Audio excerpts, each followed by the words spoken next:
Tapi hukum dari alam semesta, kita nggak tahu penjelasan dan alasannya mengapa pola dan aturannya seperti itu. Maka dibuatlah sebuah rumus. Alam menunjukkan pola yang konsisten ketika diukur secara matematis. Gimana cuy? Banyak orang yang bilang bahwa fisika itu aneh. Benda jatuh dihitung, kebanyakan rumus, cuman bikin pusing. Ada juga yang bilang, buat apa fisika di kehidupan nanti? Kayak gak ada gunanya gitu kan. Kita ngitung kayak gitu, belajar kayak gitu. Tapi pertanyaannya, kenapa kita belajar fisika di sekolah? Apa alasannya? Jadi di sini aku akan mencoba mengenalkan fisika kepada kalian. Tapi sebelum itu, kita harus tahu dulu nih pengertian dari fisika. Atau apa itu fisika? Secara teori, fisika adalah ilmu pengetahuan alam yang mempelajari sifat-sifat dasar materi, energi, ruang dan waktu, serta interaksi yang ada di dalamnya, dan segala sesuatu yang terjadi di alam. Sederhananya, fisika adalah ilmu yang mencari tahu dan menjelaskan aturan-aturan dan bagaimana alam bekerja, mengapa dan bagaimana sesuatu bisa terjadi. Nah, apabila pengertian tersebut masih kurang bisa dipahami atau dimengerti, di sini aku akan mencoba menganalogikannya agar pengertian tersebut bisa dimaknai dan dimengerti. Kenapa kita belajar fisika dan apa itu fisika? Jadi kayak gini analoginya, ya semoga bisa dimengerti. Di kehidupan sehari-hari itu ada yang namanya hukum, ada yang namanya aturan. Contohnya, agar sekolah tertib, maka ada yang namanya peraturan di sekolah. Agar berkendara menjadi aman dan tertib, maka ada yang namanya hukum dan peraturan lalu lintas. Agar sebuah pertandingan berjalan adil, maka ada yang namanya peraturan di dalam sebuah pertandingan. Agar sekelompok masyarakat itu hidup aman dan sejahtera, maka ada yang namanya hukum dan undang-undang. Lalu apabila kita lapar, maka aturannya ya harusnya makan. Apabila kita butuh uang, maka aturannya ya harus bekerja. Itulah pola dan cara kerjanya. Di alam semesta juga ada yang namanya hukum dan keteraturan yang sudah ada dari awal.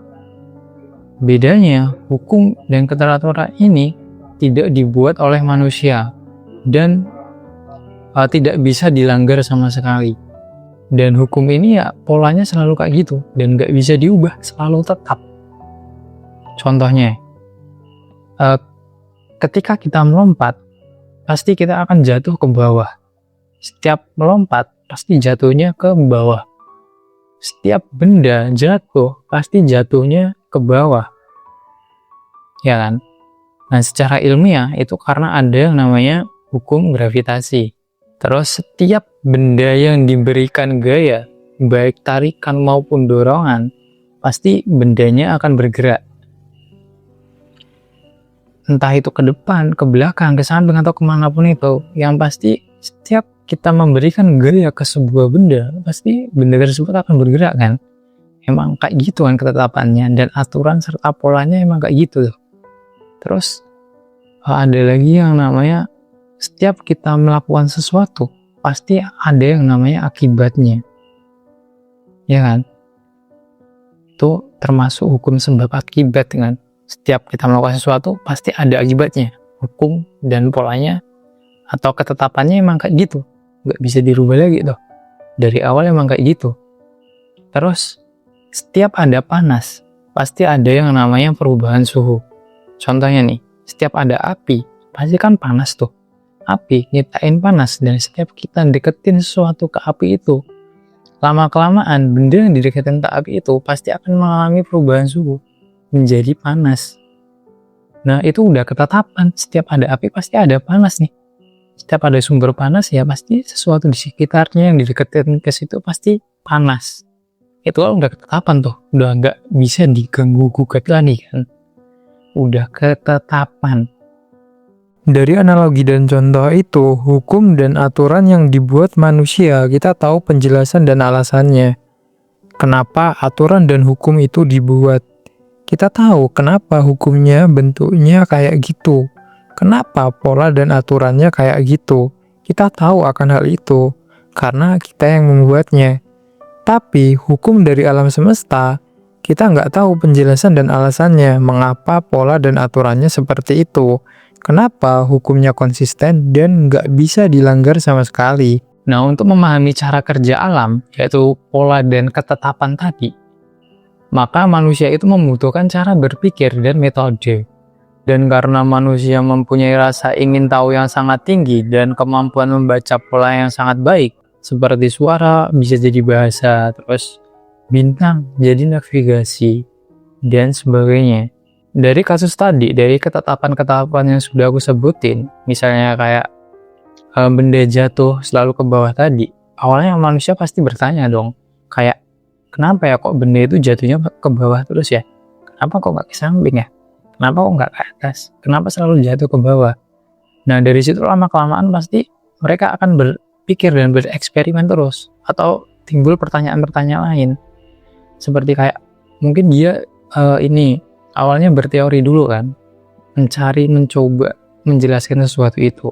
Terus mereka mencoba terus nih, dari mencoba menjatuhkan benda itu lebih tinggi lagi, dan seterusnya. Kayak bakal timbul pertanyaan-pertanyaan lain, kayak misal, kenapa benturannya jadi lebih keras ketika lebih tinggi, kenapa jadi lebih cepat, kenapa benda itu kok jadi lebih lambat, kenapa benda ini tiba-tiba kok berubah menjadi panas ketika dideketin ke api, dan sebagainya. Dari eksperimen-eksperimen itu, dari pertanyaan-pertanyaan itu, pasti manusia akan mencoba berbagai cara untuk menemukan jawabannya kan. Sampai manusia juga nyoba ukur secara matematis dari kejadian itu. Yang mungkin kira-kira itu kayak gini, jika waktu bendanya itu 1 detik, maka jaraknya 5 meter. Jika 2 detik, maka jaraknya 20 meter. Jika 3 detik, maka jaraknya 45 meter. Jika 4 detik, maka jaraknya 80 meter, dan seterusnya.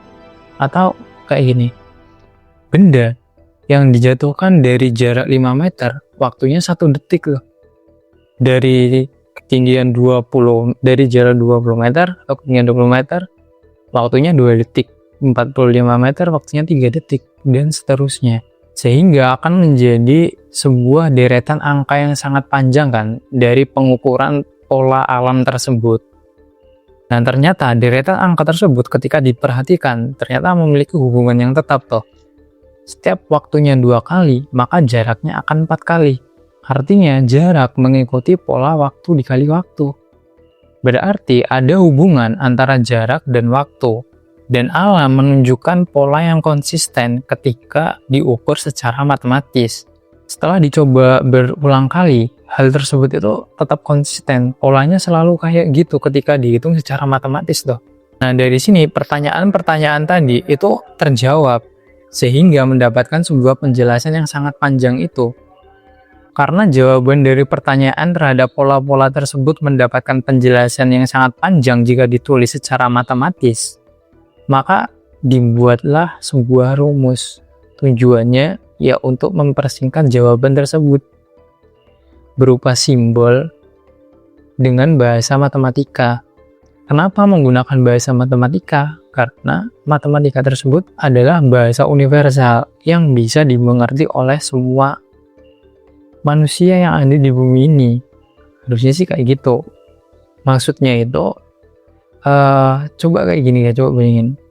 Kan yang nemuin orang Yunani tuh. Coba kalau penjelasan terhadap pola alam tersebut atau ketetapan alam tersebut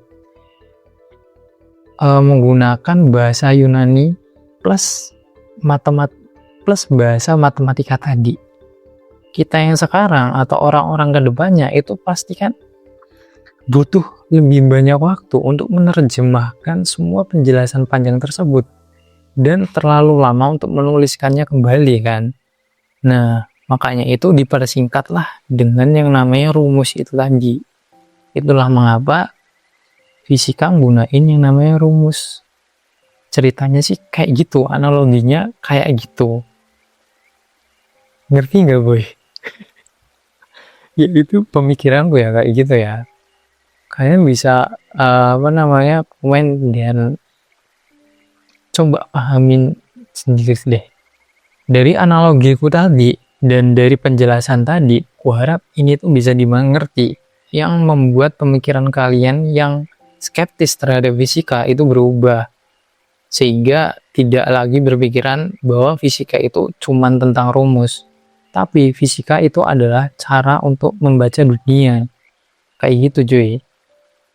Ya gitu aja sih, semoga dimengerti ya, dan mohon maaf apabila bahasaku ini susah dipahami. Aku akan menuliskan apa yang ku ucapin ini di deskripsinya agar bisa dibaca dan mungkin lebih dimengerti. Karena di sini juga aku sedang belajar untuk mengupgrade diri, untuk melatih diriku dalam menjelaskan sesuatu. Karena ya ini adalah cita-citaku. Karena ya cita-citaku berhubungan terkait menjelaskan sesuatu terkait pelajaran ini.